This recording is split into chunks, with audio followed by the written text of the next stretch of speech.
Bom, a minha pergunta serve para os dois, né? No início, o É Ministério, polêmica. o Ministério da Saúde, no início cogitou a possibilidade da prescrição médica. Sim. E isso gerou uma confusão no país muito grande. A prescrição médica é necessária?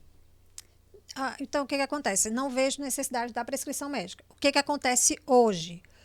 As crianças que estão sendo vacinadas hoje são crianças com comorbidades. Então, o que acontece? Eles precisam de um atestado médico indicando a sua comorbidade.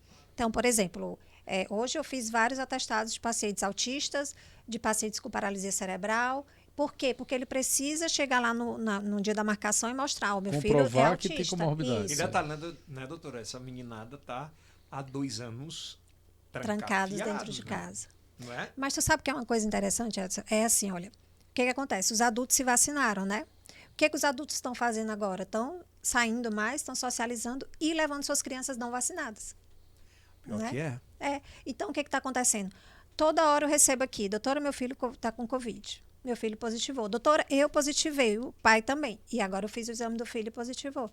Por quê? Porque os adultos, antes, o que acontecia antes? As crianças tinham que ficar em casa e os adultos, por quê? Porque as crianças poderiam pegar e passar para os adultos e a gente estava vendo que o Covid estava grave nos adultos. Gente um pouquinho mais Então, gordinha, né? Vamos trancar as crianças em casa, não vai para a escola, porque era grave nos adultos. Aí agora o que está acontecendo? Os adultos estão vacinados. Então, eles estão se sentindo mais seguros para sair. E as crianças não. Alguns médicos, a pergunta para os dois, alguns médicos, alguns especialistas, eles defendem, por exemplo, que a volta às aulas aconteça só a partir acho que são a segunda semana depois do carnaval. Né? Para dar tempo de vacinar. Pensando nessa na turma, ampliação isso, vacinal, nessa turma, principalmente de 5 a 11 anos. Sim. Vocês concordam? Eu, É dura, velho? eu acho que não. Assim, eu acho que aqui no estado do Piauí ficou aprovado assim, 2 métricas. Né? Você tem uma métrica, que é a métrica que até o MEC já preconiza, de 1 metro quadrado para aquelas vacinadas, Certo. dentro de uma sala de aula. E para os não vacinados, você aumenta esse espaçamento, vai para 4 metros quadrados. O que está em questão? Está em questão saúde pública. E saúde pública envolve também proteção à criança. Proteção contra abuso, contra violência, contra fome. Isso tudo é proteção. Essas crianças, as nossas crianças, estavam afastadas da escola e você tem 2 efeitos. Você tem a perda do atraso cognitivo, de desenvolvimento interpessoal, mas você tem o atraso do diagnóstico de insegurança alimentar e de diagnóstico de maus tratos. Sim.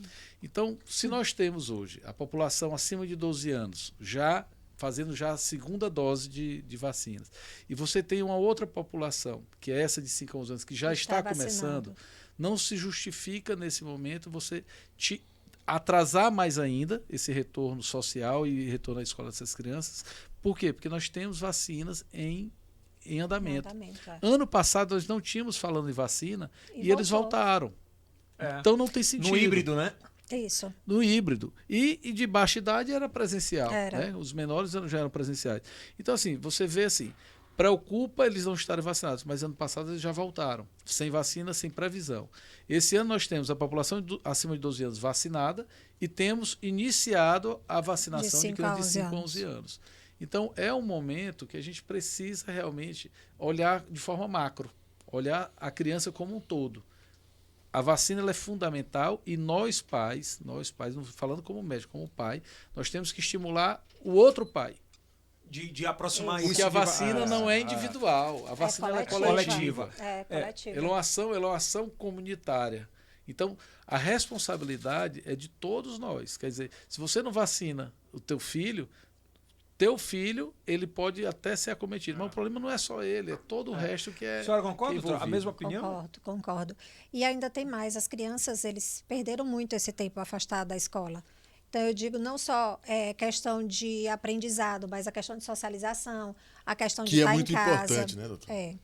E assim, eles se desgastaram muito em todos os sentidos. Sentidos de muitas crianças tiveram atraso, essa não socialização, algumas crianças tiveram atraso de desenvolvimento, atraso na fala, algumas crianças tiveram relacionado à obesidade por não fazer alguma atividade física.